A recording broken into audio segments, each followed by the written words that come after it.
এই ঘরে এত জিনিস পড়ে রয়েছে, যারা চিৎকার করে করে বলছে আমরা প্রমাণ, আমাদের তুলে নাও।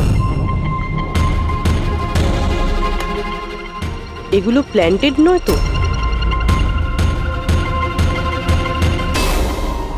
মানে খুনি আমাদের সাথে গেম খেলছে।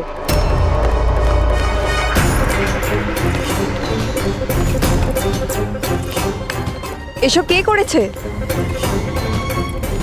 এসব কে করেছে? What is all this? অদ্ভুত তো স্যার, এ তো আমাদেরকে জিজ্ঞেস করছে কি করে হলো। এত নোংরা করে দিয়েছে, আপনারা পরিষ্কার করতে পারেননি? সে কি স্যার, পরিষ্কার করতে তো আমাদেরই বলছে। দুর্গন্ধ আসছে। এই আমার বাংলায় মহিলা কি করছে? ওই বীরজু, বীরজু কোথায়? বীরজু, বীরজু! লাশ থেকে মানুষ হয় অজ্ঞান হয়ে যায়, না হলে মাথা ঘুরে পড়ে যায়। এর তো কিছুই হলো না। বীরজু, বীরজু, বীরজু, এই বীরজু, বীরজু! আচ্ছা ম্যাডাম, আপনি এই বাংলোটাকে এরকম বেওয়ারিশ ফেলে রেখেছেন? এক্সকিউজ মি, এটা অন্য কারোর বাড়ি নয়, এই বাড়ির মালকিন আমি। এটা আমার পৈতৃক বাংলো। আচ্ছা, এটা যখন আপনারই বাংলো, তাহলে কোনো কেয়ারটেকার নেই কেন এখানে? অফকোর্স আছে, বীরজু, বাট এখন জানি না কোথায়। বীরজু! একটা মহিলার লাশ পড়ে আছে আপনার বাংলোতে, আর আপনি বলছেন জানেন না? আমি কিছুই জানি না, আর আপনারা প্লিজ এখান থেকে বেরিয়ে যান, আর যেতে যেতে সবকিছু পরিষ্কার করে যান। বীরজু! স্যার, এই মহিলাকে এরকম অদ্ভুত টাইপের, একটু ঢ্যাটা।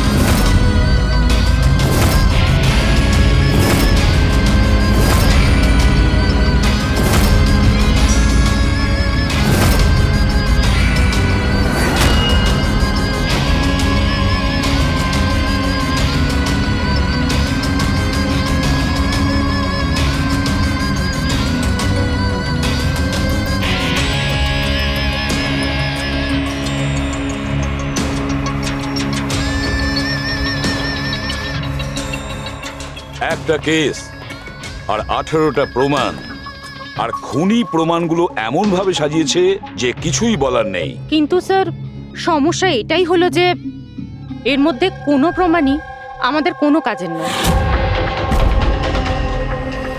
এই সমস্ত প্রমাণ আমাদের কাজে লাগবে না, এর মানেটা কি সারিকা? তার মানে স্যার, এই সমস্ত প্রমাণই পুরনো। হোয়াট? এই সমস্ত প্রমাণ পুরনো মানে কি মেয়েটাও পুরনো? ছাড়ো, কত পুরনো তুমি বলো। স্যার, 4 থেকে 10 বছরের পুরনো। এই সমস্ত প্রমাণ 4 থেকে 10 বছরের পুরনো, তার মানে এই মেয়েটাকে 10 বছর আগে খুন করা হয়েছে। আর কি পাওয়া গেছে প্রমাণ থেকে, সেগুলো বলো। এই সমস্ত প্রমাণগুলোতে 20 জন আলাদা মানুষের ডিএনএ পাওয়া গেছে। তার মানে 20 জন আলাদা আলাদা লোক এই প্রমাণগুলোকে ছুঁয়েছে, তাই তো? হ্যাঁ স্যার। তাহলে আঙ্গুলের ছাপ তো নিশ্চয়ই পাওয়া গেছে। না, পাওয়া যায়নি। কিন্তু স্যার, একটা খুব গুরুত্বপূর্ণ কথা জানা গেছে। ক্রাইম সিনে যে এত রক্ত পাওয়া গিয়েছিল, ওই রক্ত কোনো মানুষের নয়, বরং কোনো পশুর রক্ত ছিল।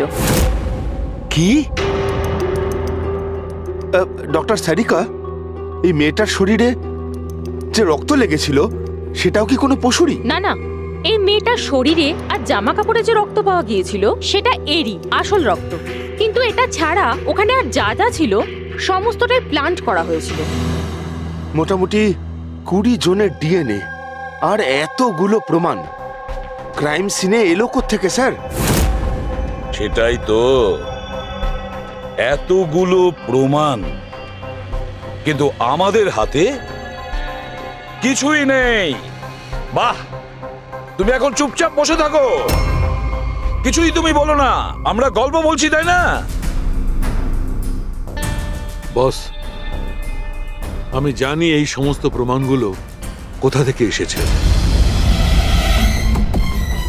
গত কয়েক বছর ধরে সিআইডি যতগুলো কেস সলভ করেছে তার মধ্যে থেকে কিছু ইম্পর্টেন্ট কেসের ইম্পর্টেন্ট এভিডেন্স হচ্ছে এই সবগুলো। কি?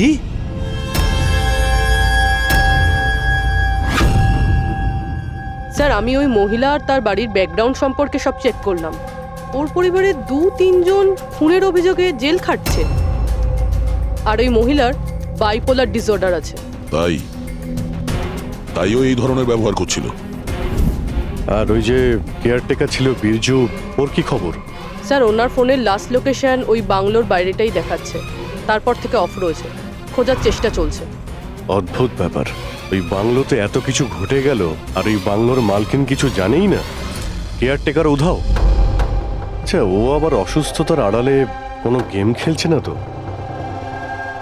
হতে পারে, নজর রাখতে হবে ওর উপরে। পঙ্কজ, যে মেয়েটা লাশ পাওয়া গেছে তার ব্যাপারে জানতে পারলে কিছু? স্যার সব পুলিশ স্টেশন, নিউজ পেপার আর নিউজ চ্যানেলে পাঠিয়ে দিয়েছি, কিছুক্ষণের মধ্যে জানতে পেরে যাবো স্যার। সালুকে আমাদের পুরনো কেসের প্রমাণগুলো ওখানে কি করে গেল? চুপ করে বসে থাকলে হবে না, আমার উত্তর চাই। তুমি ফরেনসিক সার্জন, তুমি এই ফরেনসিক ডিপার্টমেন্টের ইনচার্জ, নিজের দায়িত্ব এড়িয়ে যেতে পারো না। বস, ছাড়ো তো। আমি আমার দায়িত্বটা খুব ভালো করে কি জানি। করেছো দেখতেই পাচ্ছি। তাহলে এটা বলো, আমাদের পুরনো এভিডেন্স আমাদের রেকর্ড থেকে উধাও হলো কি করে? বস একটা কাজ করছি, রেকর্ড রুমে গিয়ে ওখানে জিজ্ঞাসাবাদ করি, জানতে পারা যাবে বস ওখানে কি গন্ডগোল হয়েছে। প্লিজ। এতগুলো প্রমাণ কিভাবে উধাও হলো আপনারা জানতেন না? প্রমাণগুলো কত ইম্পর্টেন্ট। তাহলে আপনারা থাকা সত্ত্বেও এই চুরি হলো কি করে? কিভাবে প্রমাণগুলো উধাও হলো? স্যার আমার উপস্থিতিতে চুরি হয়নি স্যার। তাহলে চুরি কবে হয়েছে? স্যার এই চুরি হয়তো রাত্রে হয়েছে, কেননা আমরা তো রাত্রে থাকি না, তাই না? এই জন্য চুরি হয়েছে। আর আপনি, আপনার কি বক্তব্য শুনি? স্যার আমি ডাক্তারবাবুকে কতবার বলেছি যে লকগুলো ঠিক করিয়ে নিতে, দরজা জানলা ঠিক করে নিতে, সিসিটিভি ক্যামেরা লাগিয়ে নিতে, কিন্তু ডাক্তারবাবু আমাদের কথা শোনেনি না। তাছাড়া আর কি আর কি? স্যার ও জানি না কাদের নিয়ে মাঝে মাঝে চলে আসেন আর বলেন যে পুরনো এভিডেন্স দেখার আছে। স্যার ও জানি না কাদের নিয়ে মাঝে মাঝে চলে আসেন আর বলেন যে পুরনো এভিডেন্স দেখার আছে। ও কাকে এনেছিল? গত 3 মাস আগে কাউকে নিয়ে এসেছিলেন আর বলেছিলেন ক্রাইম জার্নালিস্ট ইনি পুরনো এভিডেন্স দেখতে চান। বস ও একজন জার্নালিস্ট ছিল, ফরেন্সিকের উপর একটা আর্টিকেল লিখতে চাইছিল, আমাকে রিকোয়েস্ট করলো আর আমি পারমিশন দিয়ে দিলাম। দেখো সালুকে, তুমি খুব ভালো করেই জানো যে এখানে বাইরের লোকের ঢোকার অনুমতি নেই, আর তুমি জার্নালিস্টকে এনেছিলে। স্যার আগের মাসেও স্যার কলেজের স্টুডেন্টকে এনেছিলেন, ওকেও পুরনো তথ্য দেখাচ্ছিলেন। হতে পারে যে তাদের মধ্যেই কেউ চুরি করেছে। না বস, এটা হতে পারে না, ওরা তো ফরেন্সিক স্টুডেন্ট ছিল, ওরা আমার কাছে এসে পারমিশন চাইছিল, স্যার আমরা স্টাডি করতে চাই, কিছু প্র্যাকটিক্যাল করতে চাই, আমরা কিছু শিখতে চাই, প্লিজ আমাদের পারমিশন দিন। তাই ওদের পারমিশন দিয়ে দিই বস। আমার যথেষ্ট রেসপন্সিবিলিটি আছে, আফটার অল এটা তো আমার অধিকারও বটে। দেখো সালুকে, সিআইডি কে কলঙ্কিত করার তোমার কোনো অধিকার নেই, বুঝেছ? আর তাছাড়া ফরেনসিক শেখানোর জন্য এখানে কোনো কলেজ খোলা হয়নি। তুমি এখানে স্টুডেন্টদের আনলে কি করে? কার পারমিশন নিয়েছিলে? দেখো সালুকে, একটা কথা মনে রেখো, এই রেকর্ড রুমে চাইলেই কাউকে আনা যায় না। না আমি আনতে পারি, না তুমি আনতে পারো, না এ আনতে পারে, সে কোনো পরিবারের হোক বা কোনো বন্ধু হোক। আরে ভাই। হ্যাঁ অভিজিৎ। হ্যাঁ স্যার, যে মেয়েটা খুন হয়েছে তার নাম হলো টিনা, আর উনি ওই মেয়েটার বাবা। Doctor Nirav sir, head of forensic, Chennai. Doctor Nirav? Nirav Nirav আরে শালুকে আমার মেয়েকে মেরে দিয়েছে।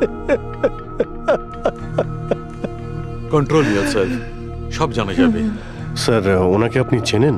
হ্যাঁ অভিজিৎ, একটা সময় ছিল যখন আমি আর নীরব একসঙ্গে কাজ করতাম। নীরব, 1 মিনিট বস। কি কি এই দেখো ভাই, আমার সন্দেহটা একদম ঠিক ছিল, এতে টক্সিড আছে। আচ্ছা ডক্টর, শেষ কবে নাগাদ আপনার আপনার মেয়ে টিনার সঙ্গে কথা হয়েছিল? কবে দেখা হয়েছিল?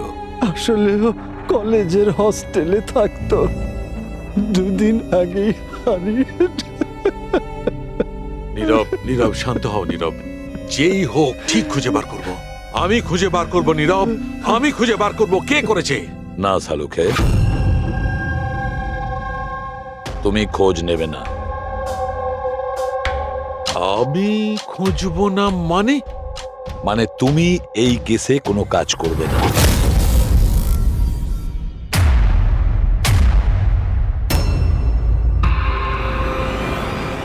কেন? কারণ তোমার গাফিলতির জন্য ফরেনসিক রেকর্ড রুম থেকে প্রমাণ চুরি হয়ে গেছে। শালুকে, ইউ আর সাসপেন্ডেড যতক্ষণ না কেস সলভ হচ্ছে।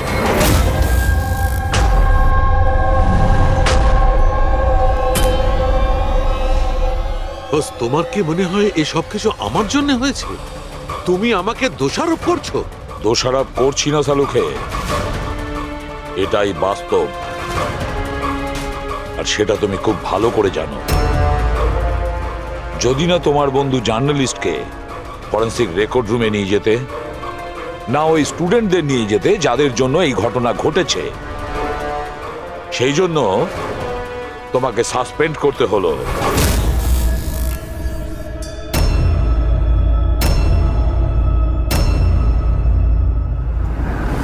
কিন্তু ভাই, নীরবের আমাকে প্রয়োজন আছে, এই কেসটাতে আমার প্রয়োজন আছে, প্লিজ। না শালুকে। স্যার, স্যার আপনি আমাকে ডেকেছিলেন?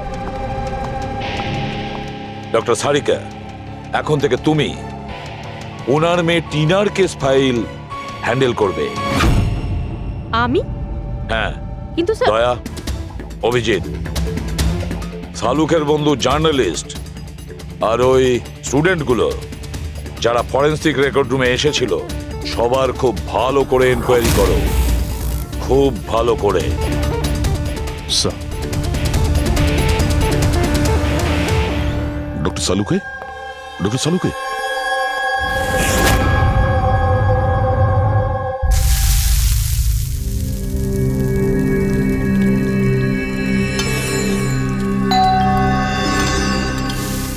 ওই এসে হাজির হয়েছে ওরা দুজন, দয়া আর অভিজিৎ, আমার কাটা খাই নুনে ছিটে দিতে।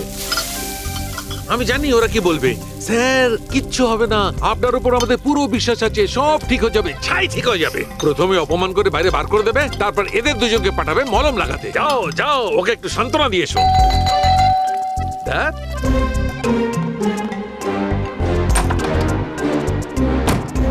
High. Morning.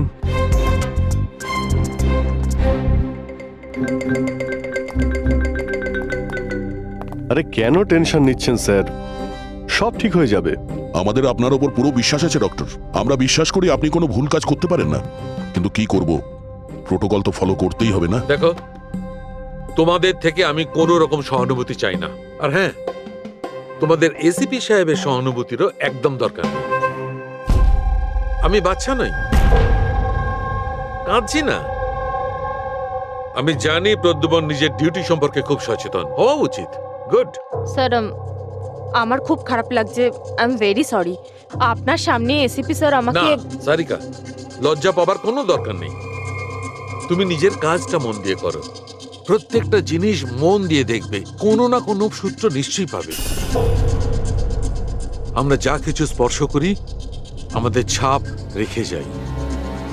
Remember, every contact leaves এ ট্রেস বিহাইন্ড। ব্যাস, এই ফর্মুলাটা ফলো করবে। আর হ্যাঁ, যতদিন এই কেসটা সলভ না হয়, প্লিজ এখানে আসবে না। স্যার, আমি জানি আমি নিরপরাধ, আর আমি সেটা প্রমাণ করেই ছাড়ব। ততদিন পর্যন্ত প্লিজ লিভ মি অ্যালোন। তোমরা কেসটা মন দিয়ে করো।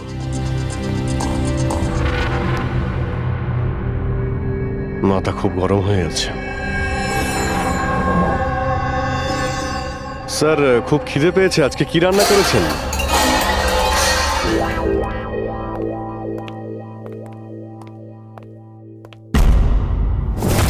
স্যার, হুম এই জার্নালিস্ট শুনেছি খুবই অভদ্র একটা মানুষ। 3 মাস আগে নাকি ডক্টর নীরবের সঙ্গে ওনার ঝামেলাও হয়েছিল। দেখছি কতটা টেরা লোকে।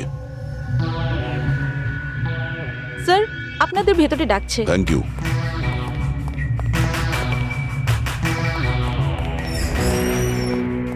আরে বাহ, ভাগ্য আমার। আজ তো সিআইডি টিমের সিনিয়র অফিসার দয়ার সঙ্গে আমার দেখা হয়েই গেল। আরে বসুন বসুন। আমরা এখানে বসতে আসিনি। আরে এত রাগের কি আছে মশাই? আচ্ছা ছাড়ুন চাকে। এটা বলুন যে কি খাবেন? চা, কফি, ঠান্ডা? ঠান্ডা ঠান্ডা ফান্ডা খাই না আমরা। আচ্ছা মিস্টার দয়া, আমি অনেক দিন থেকে সিআইডি টিমের উপর একটা ডকু ড্রামা করার কথা ভাবছিলাম, কিন্তু আমাদের রেসিপি স্যারকে পাওয়াই যায় না। আপনি তো জানেন নিশ্চয়ই সিআইডি আজে বাজে লোককে এন্টারটেন করে না। আপনি সোজা আসল কথায় আসবেন। হ্যাঁ নিশ্চয়ই, 20 বছর ধরে আমি এই প্রফেশনের মধ্যে আছি, সব সময় পয়েন্টেই থাকি। বলুন, সবার প্রথমে কি জানতে চান? ডক্টর নীরবের সঙ্গে ঝগড়ার ব্যাপারে নাকি ফরেন্সিক রেকর্ড উইং এর বেহাল অবস্থার ব্যাপারে? ডক্টর নীরবের সঙ্গে তোমার ঝগড়াটা কি ছিল? না, আমার সাথে ওর কোনো ঝগড়া ছিল না। আমি শুধু ওকে সততার একটা আয়না দেখিয়েছিলাম। ওর খারাপ লাগলো সেটা। তার মানে হলো ডক্টর নীরবের কাজের ওপর আমি একটা আর্টিকেল লিখেছিলাম। আমার হিসেবে উনি ফরেন্সিক কাজের জন্য বিশ্বস্ত ছিলেন না, সামান্য ঢিলে ঢালা টাইপের ফরেন্সিক এক্সপার্ট ছিলেন। সেই জন্য তিনি আমার ওপর মানহানির কেস করে দিলেন। খুব অসম্মান হয়েছিল ওনার। আমি ওনার কাছে ক্ষমাও চেয়েছিলাম, কিন্তু এখন আমার ওনার মেয়ের মৃত্যুর খবর শুনে আমার খুব খারাপ লেগেছিল। আর আপনি দুঃখ প্রকাশ করার জন্য এভিডেন্স রুম থেকে এভিডেন্স চুরি করে সেখানে ফেলে দিলেন যেখানে নীরব বাবুর মেয়ে খুন হয়েছিল। আরে দাদা, আমি এটা কেন করতে যাব? আমি কেন পুরনো হার আর রক্তমাখা শাড়ি চুরি করতে যাব? তাহলে তুমি ওই এভিডেন্স উইং এ কি দেখতে গিয়েছিলে? ফরেন্সিক ল্যাব থেকে এভিডেন্স কিভাবে চুরি হয় আমি সেটা দেখতে গেছিলাম। আমি আপনাদের কাজের দুর্বলতা দেখতে গেছিলাম। থাক, এসব যেতে দিন, এগুলো বলার কোনো দরকার নেই। এখন তো আপনারাও সবটা জেনে গেছেন বোধহয়। দেখুন, বেশি বক্তৃতা দেবেন না আপনি। যতটা জিজ্ঞেস করা হচ্ছে ততটার উত্তর দিন, কেন? ব্যাস। যে নিজেদের কথা উঠলো অমনি ঝাল লাগলো? আপনাদের কাছে কি এই কথার উত্তর আছে যে কে কিভাবে ফরেনসিক ল্যাব থেকে জিনিসগুলো চুরি করলো? আমার তো মনে হয় খুনি আপনাদের দুর্বলতাটা দেখাতে চেয়েছে। যাক, ছাড়ুন সেসব। এখন বলুন যে এই সিআইডির ওপর ডকু ড্রামা সিরিজ কবে শুরু হচ্ছে? স্যার, এনাকে বিউরো নিয়ে যাই। মনে হচ্ছে ঠিকঠাক উত্তর উনি ওখানেই দেবেন। তার জন্য অনেক লম্বা চওড়া প্রসেস আছে। আর তাছাড়া প্রমাণও তো থাকতে হবে না, তাই তো দয়া? খুব তাড়াতাড়ি দেখা হবে। প্রসেস পুরো করে সমস্ত এভিডেন্স নিয়ে আসবো, আর তখন কথা বলবো সিআইডির ওপর ডকু ড্রামা বানানোর জন্য। হ্যাঁ,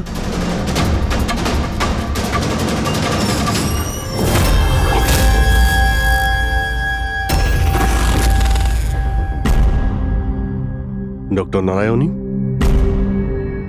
ইয়েস, হ্যাঁ বলুন। আমরা সিআইডি থেকে একটা কেসের ব্যাপারে আপনার সাথে কথা বলতে চাই। নিশ্চয়ই বলুন। যে স্টুডেন্টগুলো গত মাসে ফরেন্সিক রেকর্ড রুম দেখতে গিয়েছিল তারা প্রত্যেকেই চুরি আর খুনের দায়ে সাসপেক্ট। হোয়াট? অফিসার, আপনার নিশ্চয়ই কোথাও ভুল হচ্ছে। আমাদের স্টুডেন্ট কখনো এরকম করতে পারে না। আমরাও সেটা আশা করি যে ওরা কিছু করেনি, কিন্তু খুন তো হয়েছে আর ওরা প্রত্যেকেই অভিযুক্ত। দেখুন, আমাদের বাচ্চারা শুধুমাত্র এডুকেশন ট্যুরের জন্য গেছিল, আর আপনারা ওদের সন্দেহ করছেন। আমাদের কাজ হচ্ছে কেসটা সলভ করা আর অপরাধীকে উপযুক্ত শাস্তি দেওয়া। আপনি প্লিজ ওই 10 জন স্টুডেন্টকে ডাকুন আমরা তাদের জিজ্ঞাসাবাদ করব আর তাদের আঙুলের ছাপ নেব। দেখুন ব্যাপারটা বুঝুন, ওরা স্টুডেন্ট। দেখুন, ওদের উপর তো আমরা 3rd ডিগ্রি ইউজ করছি না, আমরা শুধু জিজ্ঞাসাবাদ করব। আর হ্যাঁ, ওদের কিছু বলবেন না যে আমরা কি ব্যাপারে ওদের সাথে কথা বলবো। ওকে ফরেন্সিক রেকর্ড রুম দেখে তোমাদের কেমন লেগেছিল? স্যার আমার তো দম আটকে যাচ্ছিল ওখানে। ওটা কোনো জায়গা হলো? পুরনো দাঁত, হাড়, রক্তে মাখা কাপড়। আমার তো এই জায়গাটা একদম ভালো লাগেনি, খুব অদ্ভুত অনুভূতি হচ্ছিল। তোমার কি সবসময় সর্দি কাশি হয়? না ম্যাম, মাঝে মাঝে হয়। স্যার আমার কাছে ওই জায়গাটা সম্পূর্ণ ইউজলেস ছিল, দেখাশোনা নেই, না কোনো প্রমাণ আছে ঠিক মতো। আর স্যার আমি তো ওই কোল্ড কেস ফাইলের এভিডেন্স বাড়ি নিয়ে যেতে চেয়েছিলাম, যাতে আমি ওটার উপরে স্টাডি করতে পারি। আমি রোমাঞ্চিত হচ্ছিলাম, খুনি আর নিহতদের চিন্তা ভাবনা কল্পনা করার চেষ্টা করছিলাম। খারাপ চিন্তা, দুঃখ, কষ্ট।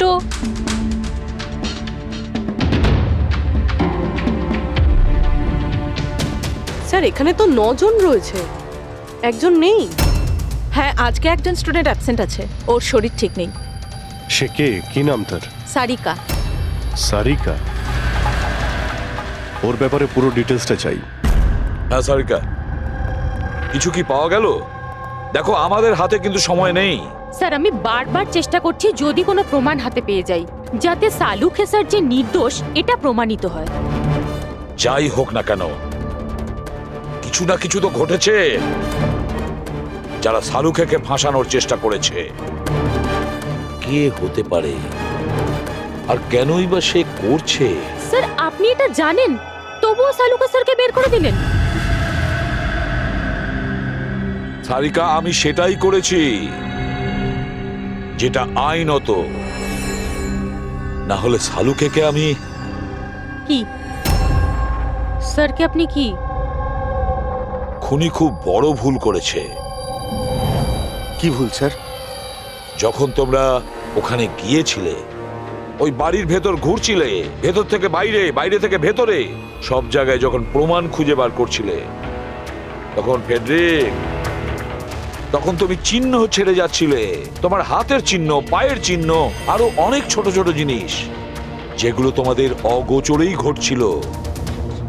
আর খুনি ঠিক একইভাবে ওখানে তার চিহ্ন ছেড়ে গেছে, এমন চিহ্ন যেগুলো আমরা ট্রেস করতে পারি।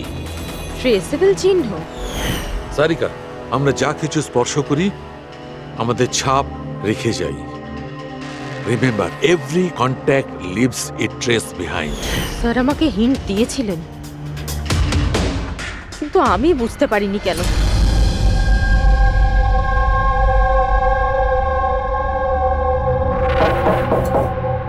হ্যাঁ বলুন। সারিকা কোথায়? আপনারা? সিআইডি। আপনি কে?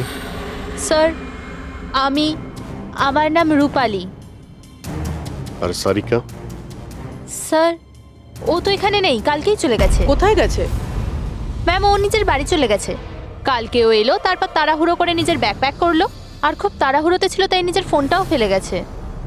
কোনো কারণ কি বললো এত তাড়াহুড়ো করে বাড়ি যাওয়ার জন্য? হ্যাঁ স্যার, ও বলছিল যে ওর বাড়ির কোনো লোক অসুস্থ আছে।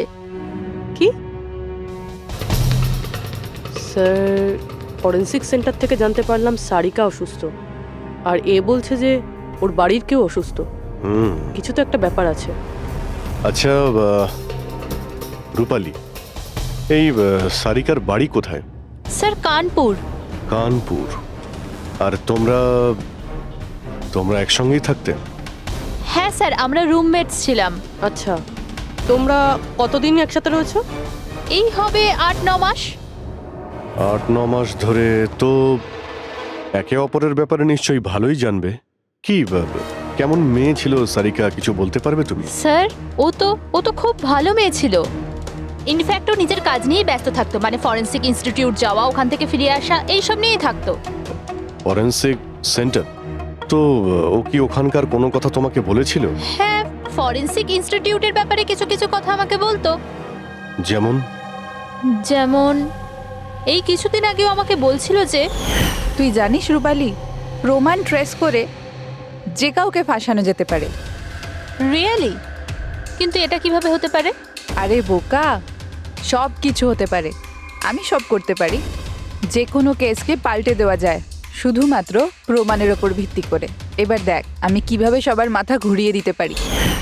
স্যার, টিনা আর ডক্টর সালুঙ্কের কেসেও তো তাই ঘটেছে। আর এই সারিকাও কেটে পড়েছেন। ওকে তাড়াতাড়ি খুঁজে বের করতে হবে।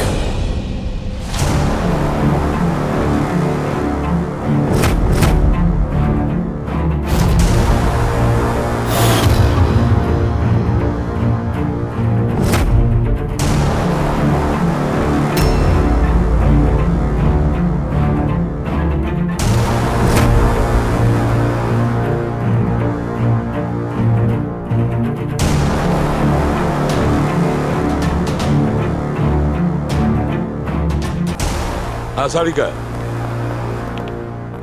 স্যার, খুনি যেই হোক না কেন, যে এতগুলো প্রমাণ চুরি করেছে আর ক্রাইম সিনে প্লান্ট করেছে, এটা করার সময় ও নিশ্চয়ই জিনিসগুলোকে ছুঁয়েছে। কিন্তু ডক্টর সারিকা, আপনিই তো বলেছিলেন যে কোনো আঙুলের ছাপই পাওয়া যায়নি, তাহলে এই জিনিসগুলো ধরলো কি করে? আঙুলের তো কোনো ছাপ পাওয়া যায়নি, কিন্তু আমি এটা বলার চেষ্টা করছি যে এত প্রমাণ ও চুরি করেছিল আর ক্রাইম সিনে প্লান্ট করেছিল, এখন এত পরিশ্রম করার পর ওর একটু তো ঘাম হয়েই ছিল। মানে sweat analysis. Exactly, sweat analysis করেছি। আর ওই প্রসিডিয়ারে আমি একটা ডিএনএ পেয়েছি। এই দেখুন, এই ডিএনএ থেকে আমি এটাই জানতে পেরেছি যে এই লোকটার একটা বিশেষ ধরনের রোগ আছে, সিস্টিক ফাইব্রোসিস। এটা কি ধরনের অসুখ? এটা একটা জেনেটিক রোগ পুরবি। এই রোগটার থেকে মানুষের বডি অর্গানস যেমন কিডনি, লাংস, প্যানক্রিয়াস, ইন্টেস্টাইন সব ড্যামেজ হতে থাকে। কিন্তু ডক্টর সারিকা, এই রোগটা চেনা যায় কিভাবে? মানে কোনো সিমটমস তো আছে? সিমটমস আছে। যদি এই রোগটা অনেক বছর ধরে থাকে তাহলে সেই মানুষটার গ্রোথ পুয়ার হয়ে যায়, ফ্যাটি স্টুলস হতে থাকে, শ্বাস নিতে প্রবলেম হয়, খুব কাশি হয়, ইনফ্যাক্ট সাইনাস ইনফেকশন হতে পারে। শ্বাস নিতে কষ্ট আর কাশি। আচ্ছা, তার মানে এরকম পেশেন্টদের নিশ্চয়ই হসপিটালে বারবার যাতায়াত করতে হয়। কনস্ট্যান্ট মনিটরিং এর দরকার হয়।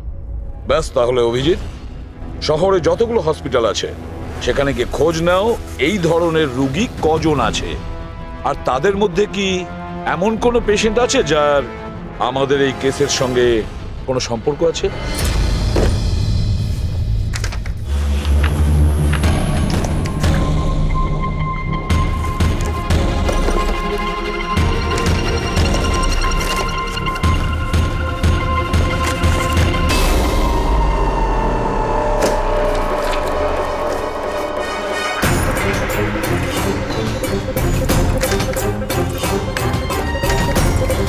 এই কেসটা আমরা একসঙ্গে কাজ করেছিলাম। ইয়েস, ডক্টর নীরবের মেয়েকে খুন করা হয়েছে, আমাকে সাসপেন্ড করা হয়েছে, তো বাকি রইল ললিত। যদি এই সবকিছু কেসটার জন্য হয় তাহলে ললিতের সঙ্গেও নিশ্চয়ই কিছু ঘটেছে, নাহলে হয়তো ঘটবে। ললিতকে খুঁজতে হবে, কিন্তু এত বছর ধরে ললিতের সঙ্গে কোনো যোগাযোগ নেই, কি করে খুঁজবো? ট্রাই করে দেখি।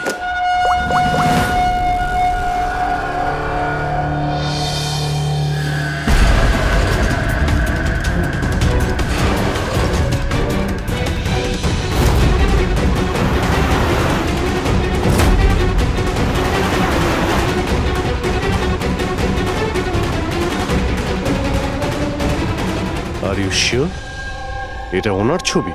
হ্যাঁ স্যার, উনি। আর ওনাকে হসপিটালে 2-3 বার আসতেই হয়। My God, thank you very much. Thank you.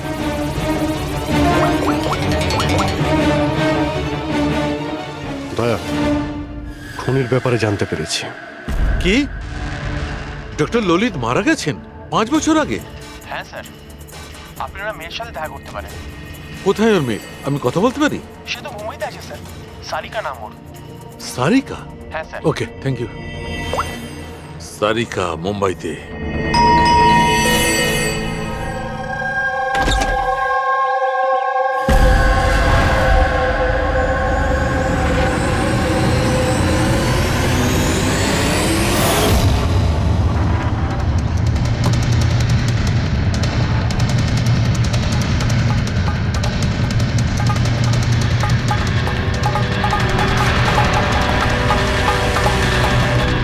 সত্যের খুব কাছেই আছো তুমি। এইটাই শেষ জায়গা যেখানে খুনটা হবে। অপেক্ষা করছি তুমি আসবে ওইখানে যেখান থেকে সব শুরু হয়েছিল 8 বছর আগে।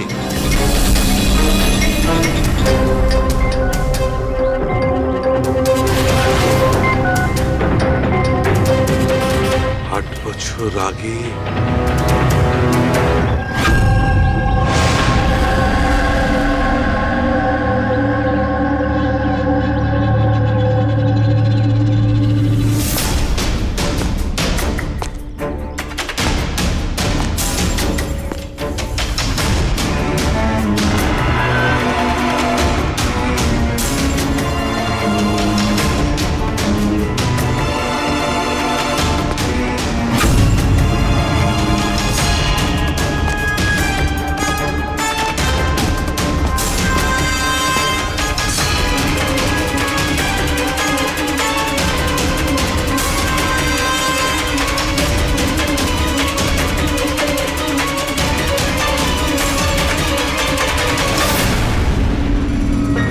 সারিকা,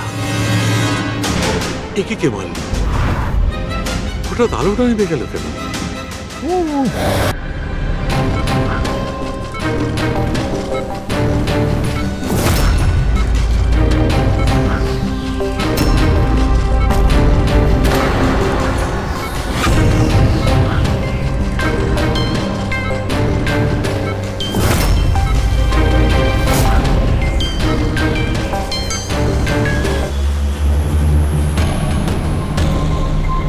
স্যার সালুনকে স্যারের ফোন তো বাজছে, কিন্তু উনি ফোনটা ধরছেন না। উনি আবার বিপদে পড়েননি? ডক্টর সালুকের ফোনের লোকেশন এক্ষুনি ট্র্যাক করো, দেখো কোথায় আছে। আর এই খুনিরও।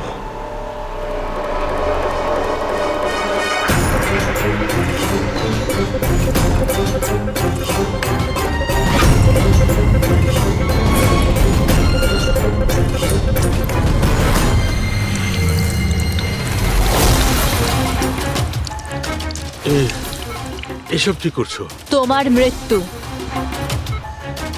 আস্তে আস্তে আর খুবই কষ্টদায়ক।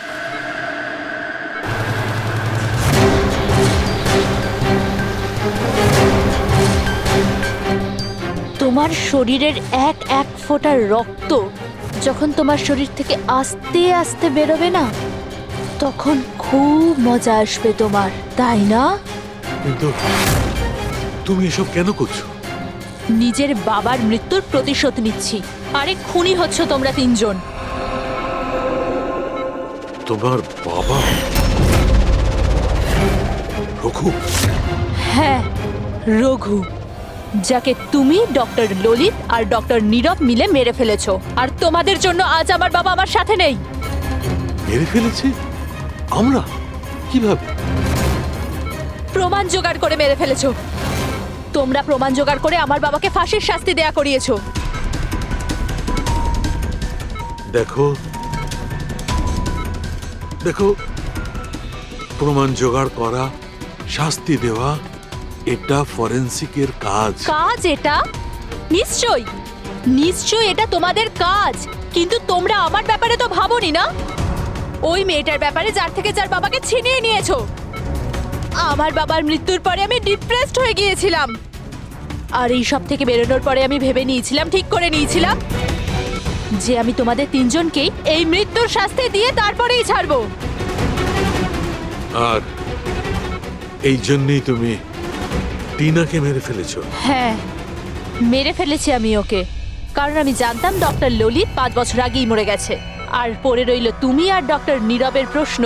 তো আমি জানতাম যে ডক্টর নীরব নিজের মেয়ে টিনাকে খুব বেশি ভালোবাসে। টিনার মরে যাওয়ার পর ও নিজেই নিজেকে মেরে ফেলবে। আর তুমি? আর পড়ে রইল তোমার প্রশ্ন। তুমি তোমার ফরেনসিক অফিসকে খুব ভালোবাসো। যখন ওখান থেকে তোমাকে ধাক্কা মেরে অপমান করে বার করে দেবে, তখন তো তুমি নিজেকেই নিজে মেরে ফেলবে। কিন্তু সারিকা তোমার কি ক্ষতি করেছিল?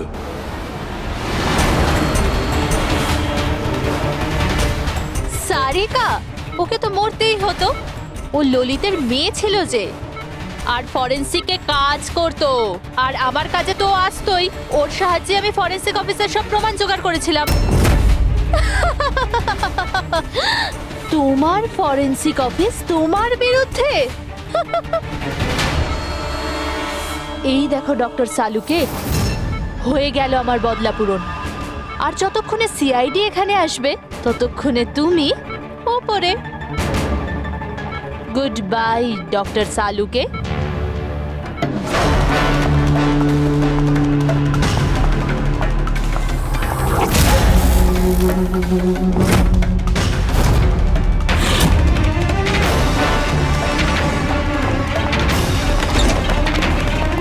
রূপালী, খেলা শেষ তোমার। আমার খেলা শেষ নাকি সালুকের? বাঁচাতে পারবে তো তোমরা? তো বাঁচিয়ে নাও। রক্তের ঋণ তো চাপিয়ে দিলে বস আমার উপর। রক্তের ঋণ তো চাপাইনি আমি তোমার ওপর, আমি তো বরং তোমার ঋণ শোধ করলাম। অপরাধীদের শাস্তি দিতে সাহায্য করেছিলে, সেই ঋণ এবার শোধ করে দিলাম। আচ্ছা শোনো, অনেক রেস্ট হয়েছে, এবার কাজে লেগে পড়ো।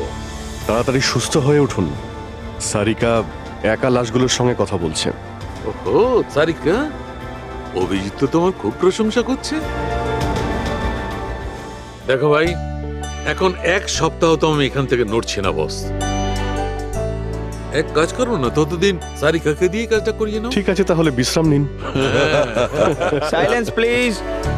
হ্যাঁ সালুকে, সাইলেন্ট, চুপ। এই